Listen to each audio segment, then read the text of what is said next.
பசி, இது எவ்வளோ ஸ்ட்ராங்கான வார்த்தை தெரியுமா? இதுதான் இன்னைக்கு உலகத்தை ஆளுது. பசி இல்லைன்னா நம்ம எங்க வேலைக்கு போறோம்?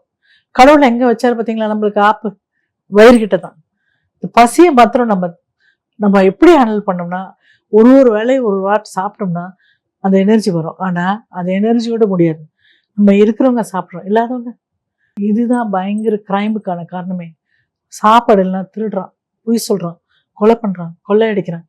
அதனால ஃபர்ஸ்ட் சாப்பிட்றதுக்கு என்ன வழியோ அது முதல்ல நம்ம செய்வோம். அதை மதிப்போம்.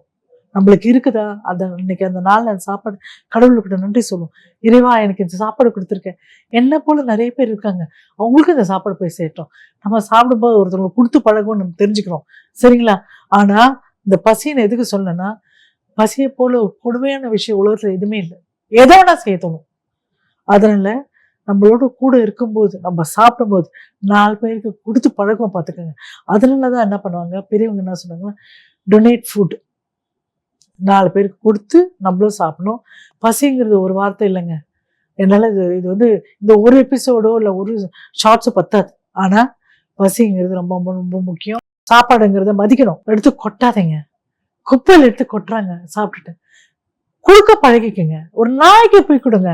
மனுஷன் கொடுக்க இஷ்டம் இல்லையா? அவங்க எனக்கு தெரிஞ்சு எங்க பக்கத்து வீட்டுல ஒருத்தவங்க சொல்றாங்க, ஏங்க ஒரு நாள் கொடுத்து பழகிட்டேன்னா அவங்க டெய்லி வந்து நிற்பாங்க.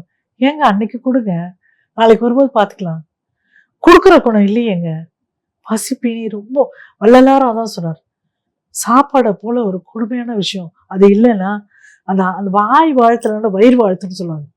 கொடுங்க. புத்துக்கு இதை மட்டும் நான் சொல்ல முடியும். பசியை வந்து சமைக்கும் போது அன்பா சமைங்க, கொடுக்கும் போது அன்பா கொடுங்க. 4 பேர் கொடுத்துட்டு அந்த புண்ணியத்தை சேருங்க.